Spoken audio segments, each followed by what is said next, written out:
Good morning, everyone. Thank you so much for tuning into today's post show. My name is Josh. I am joined by two, about to be three, amazing people. I got Layla right here. Happy Mother's Day, Layla. Thank you. I got Matt right here, and Lexi is walking around the back of the couch. Is she in the camera shot? She is. There's Lexi. Man. Hey, Lexi. Good morning. We're glad that you're here. Good morning. I was sitting in the service watching so that I could talk with you guys about it. Yeah. So I apologize for that. Haven't done that yet. Well, I'm really glad that you guys are here to do our Mother's Day post show. And I normally ask how your week went, but in honor of Mother's Day, our first question is, what is your best mom story? So for us, we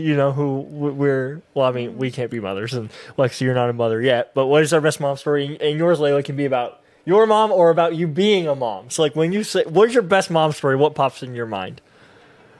Oh my gosh. I wish you would have given me this question like a day in advance. Oh, I've got one. I know. Ready to go. This is Locked and how. loaded? Yes. Oh, Go, yeah. Matt. So my mom, one time, we had been getting bats in our house all summer for some reason, just people leaving the door open.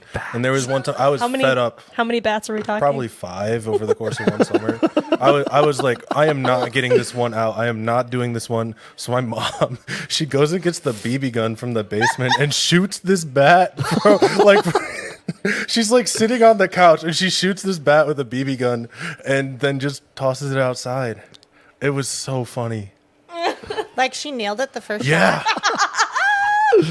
She's impressive. She's never, I don't think she shot any gun except for that BB gun. That was her moment. Did it like instill a new level of fear into Yeah, you? right? Like No. she's never shot a gun and she just pulled out Oh, that BB no. gun. Don't cross her. If she I still don't has know. that BB Matt's gun. fearless. Man, this is hard. I agree. Mom's a savage. Your mom is a savage. Most moms. Yeah. Most moms are sad. They are secret savages. I have so many thoughts racing through my head right now. Guess I'll just go with the first one that popped up. I don't even know if I should be sharing this or not, but I'm going to go with it. This is weird. Sorry, and it's probably get weirder.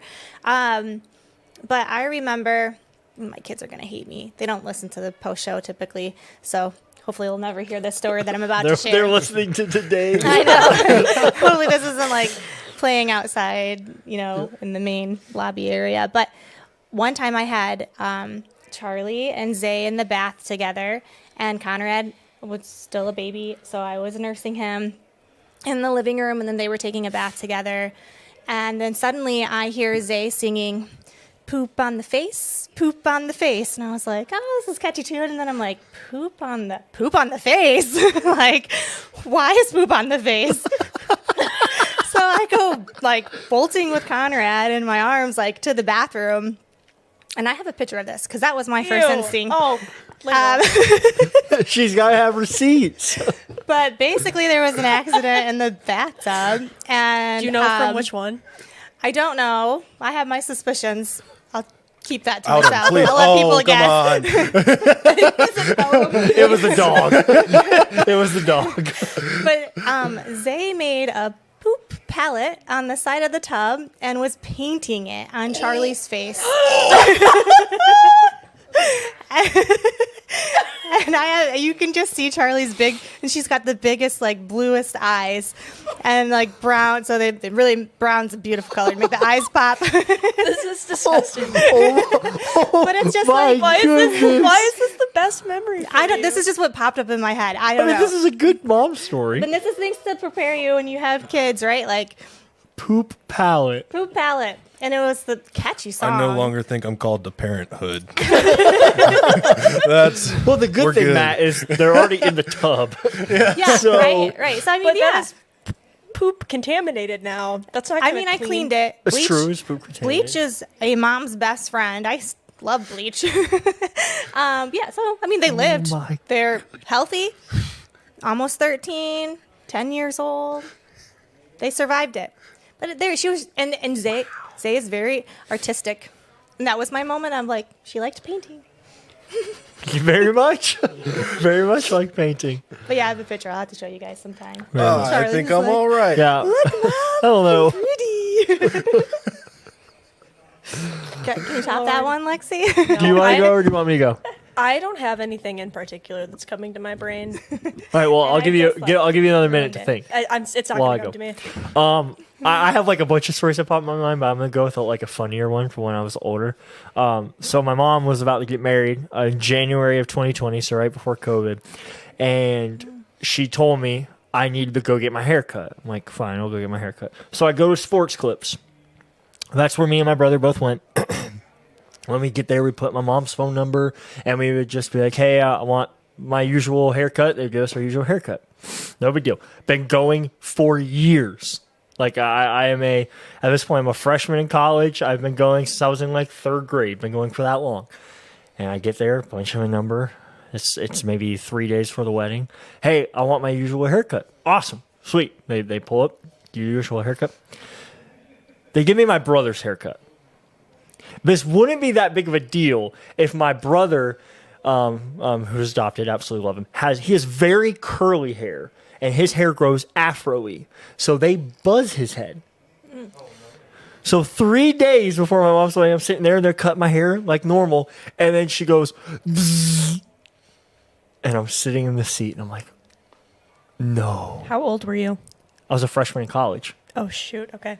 So like I was old enough and I'm sitting there. At that point, it's like it doesn't matter if I tell them. There's nothing they can do. They just went right down the not middle of my there. head. It is gone.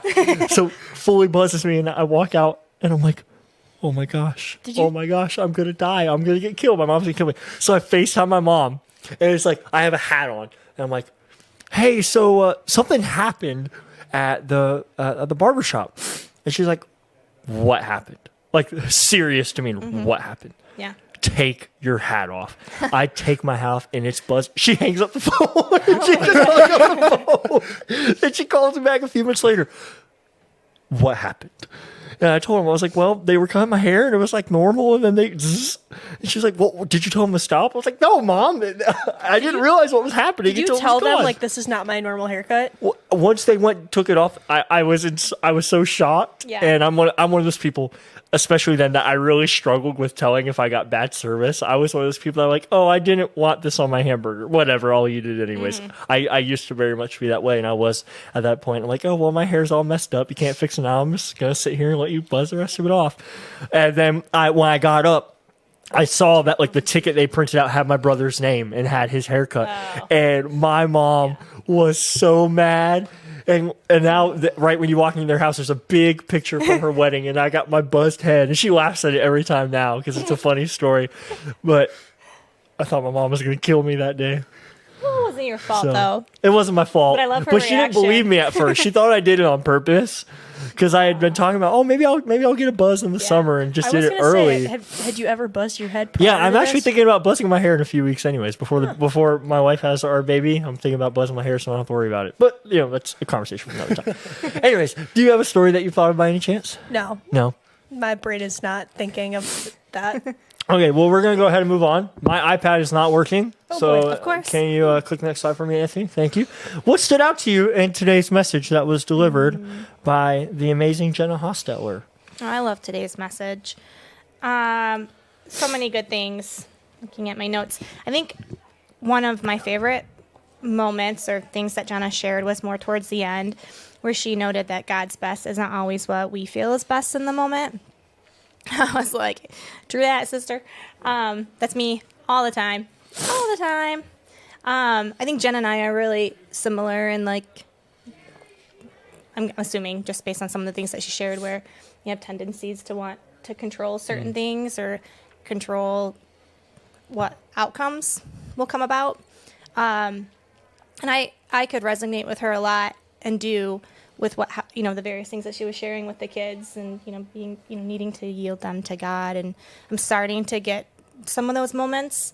I think they're there throughout all the years, but as we're getting into the teenage years with Zay, my oldest, I'm starting to understand a little bit more.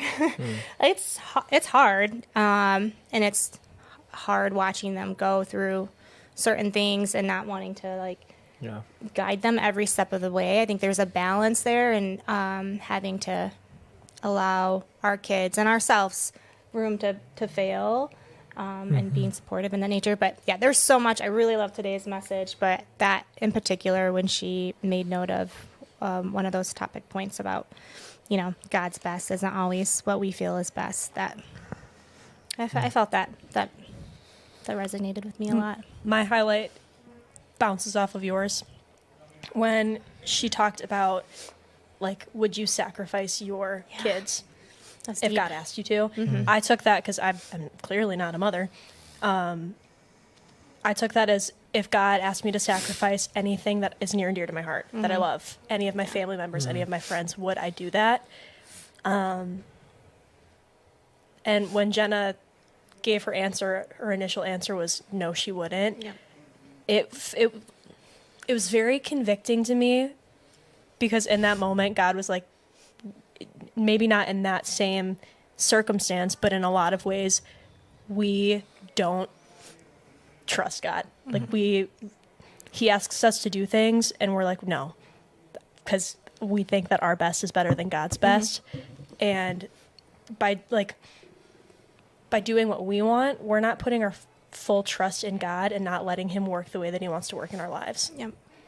Absolutely. And it's just very convicting. Like, yeah. who are we to not trust in God? And he puts us through adversities in life, not because he wants to see us hurt, but because that's part of his best for us. It's getting us to that point, you know? So, Yep. I think for me, what stood out the most was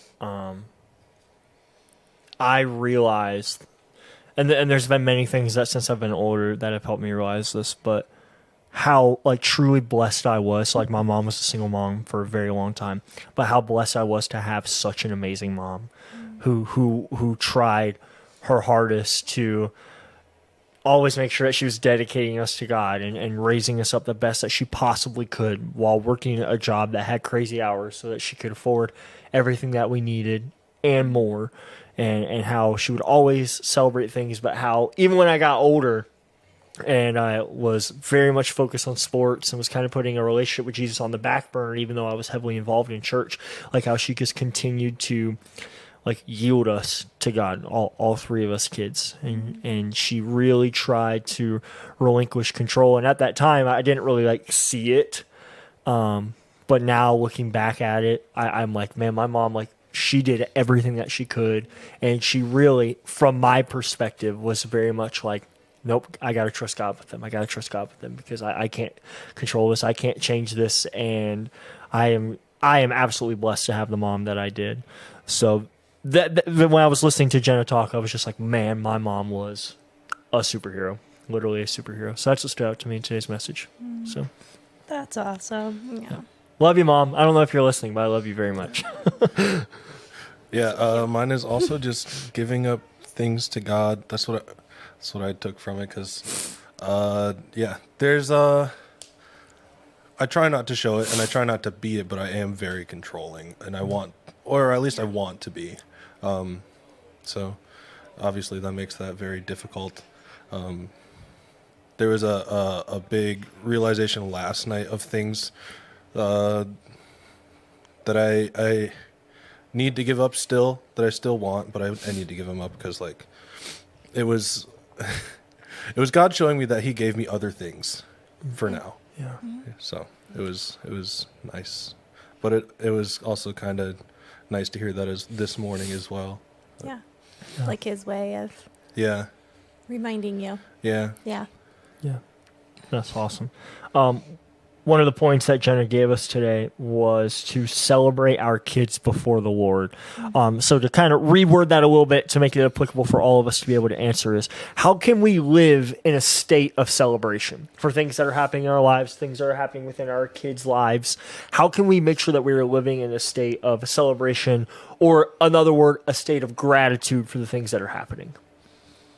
I think just be intentional about it, because it's really easy for us to get fixated on us and what's going on in our lives, and the good that's happening in our lives, and the bad, and the stressors, and all of the things. Yeah. And we kind of forget about our people and what's happening in their lives. And so just, I think, being intentional about, let's not celebrate just what's good in my life, Yeah. but when I see good in my family's life and my friend's life, celebrate that just as much as you would celebrate it for yourself. That's Yeah. good. Yeah. That's good. Yeah, and I think to piggyback off of that, one of the things that came to mind for me, and I feel like I've said this before, but like appreciating the small moments. Like for me, it's something has to be like grand for me to recognize things or have a moment of celebration. And even that, then I'm like, okay, on to business, right? So I think like to piggyback off of being intentional, I love that. And I think for me, it's like recognizing the small things, right? Because there's a lot of beautiful small things. Even saying this, I'm like, what are my small things, right? Like, because I think I'm just so like 5 steps ahead and just constantly my brain is like, it's crazy in here. So yeah, being intentional. And then for me, I think appreciating the small things and then like not trying to lean into not caring about what my celebration looks like to somebody else, right? I love that. Or like being embarrassed Yeah. about like even saying something like thank you Jesus out loud or right, like I will naturally, and I don't even think I realize it, start to think about what other people will think, and just like not caring, right? Like doing what you want to do, doing what you feel in that moment, and right, it's just you and God really at the end of the day. And what everybody else thinks, or right, it's just there's so much in today's era with social media, and right, like there's just sometimes it feels like there's a constant eye on how we're perceived, and that's easy for me to get in my head, probably more than I even have realized. So that'd be the other thing too, is just do what you feel in those moments if you are trying to really lean into this constant state of celebration, and don't let any other external factors weigh in on that. I love that, Layla. Yeah, it's I really love good. it. I think for me, like, we all have testimonies of our lives, and the point of that testimony is to recount the things that have happened as a follower of Jesus, to recount what God has brought us through and his glory through that. And I think to live in a state of celebration, a state of gratitude, is we have to like continuously recall on our testimony and what God has brought us through and what God has blessed us with, and who God is to us, so that we can constantly be reflecting on what he's done, so that when we're in the valley of the shadow of death, we know the goodness that we have seen God provide for us. And it helps us to be like, man, even though times suck, life is hard, things are difficult, God has brought me through stuff that I didn't think I was going to get through in the past. And he's blessed me with things that I never even deserved. And he sent his son to die for me. And whenever we're looking back at our testimony, it can help us in our present times, because we know God's goodness. We see God's goodness. It helps us live in that state of gratitude. I love that. So Yeah, I was gonna bring up similar points, but just repetition. Just like it's a thing I genuinely have to practice and like intentionally practice, because it's not my default setting, and I don't know that it's anyone's default setting.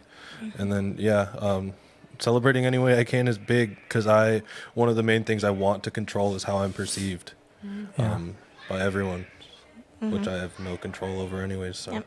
yeah. Yeah, that's true. Yeah. Yep. For sure. Well, our last question, this is a good one. I think this is the big one for a lot of people that listen to today's message, is how do we yield things? How do we yield our kids? How do we yield our jobs, our dreams, aspirations, passions, goals, desires? How do we yield those to God?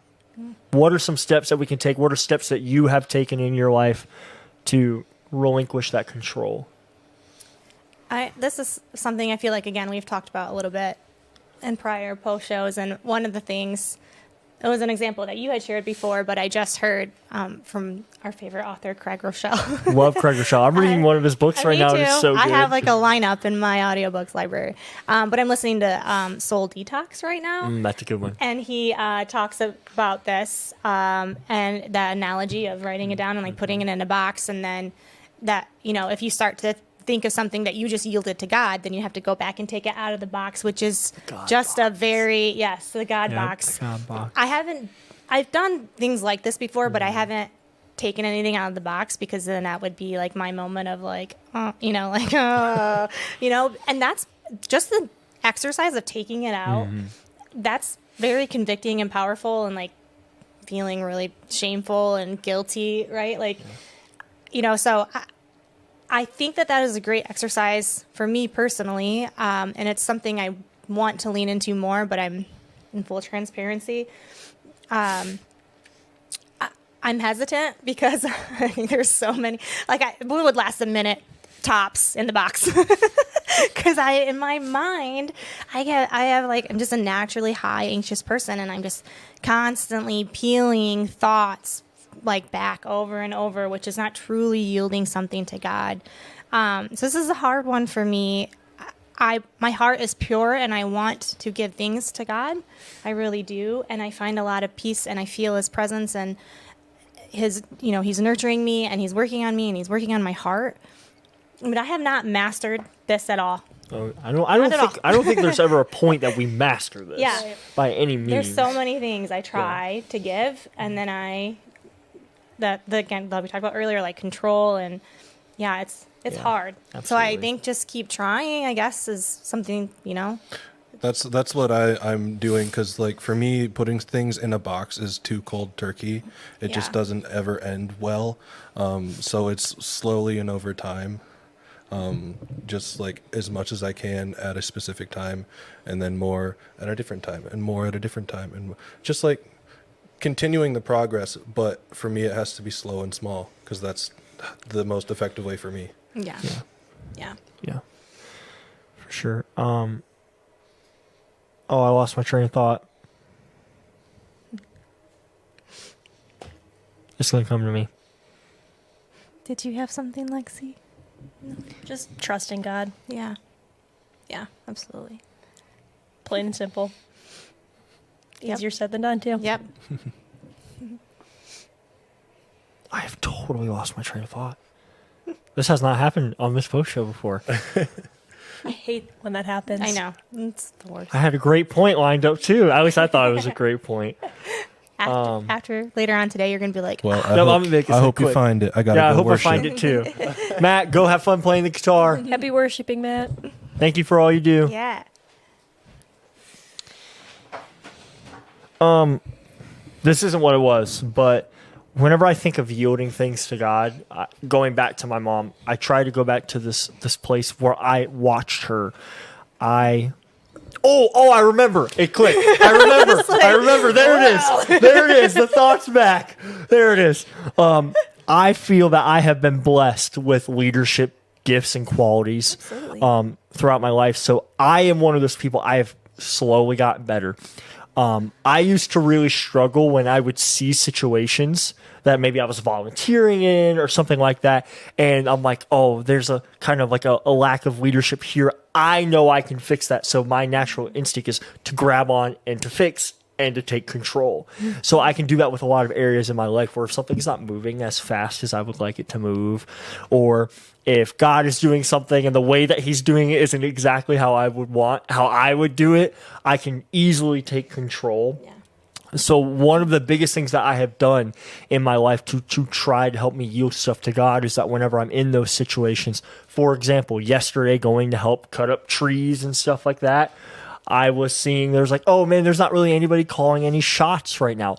I can get in there and I call shots. And I took a step back and I was like, hold on.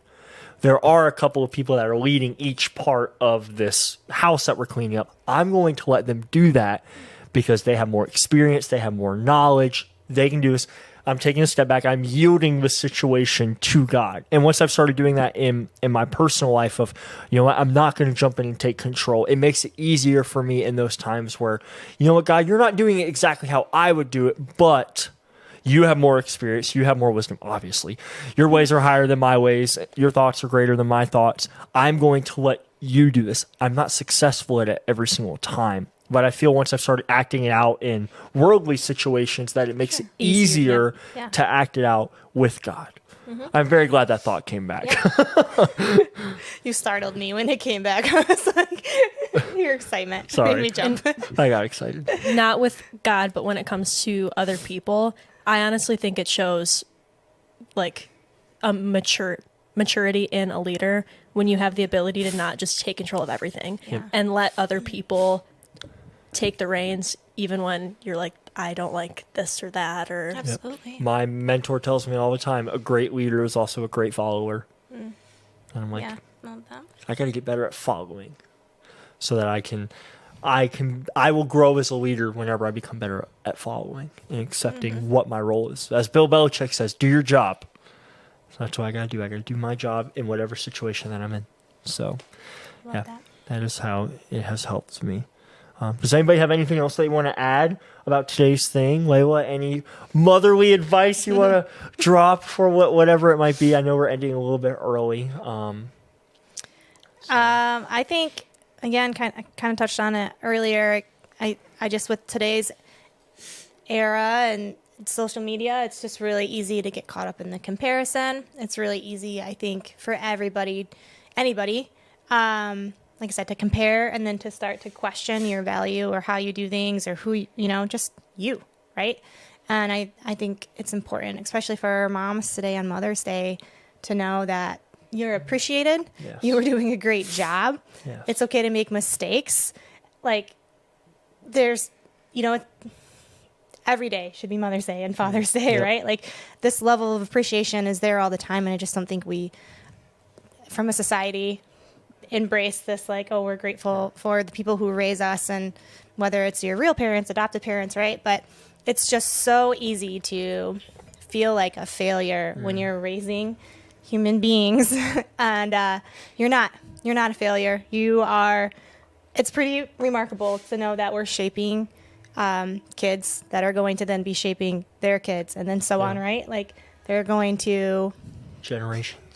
go and influence the upcoming generations. And in moments where my kids are putting poop on their faces, I'm like, what am I raising? They're pretty exceptional right now, and I'm proud of that.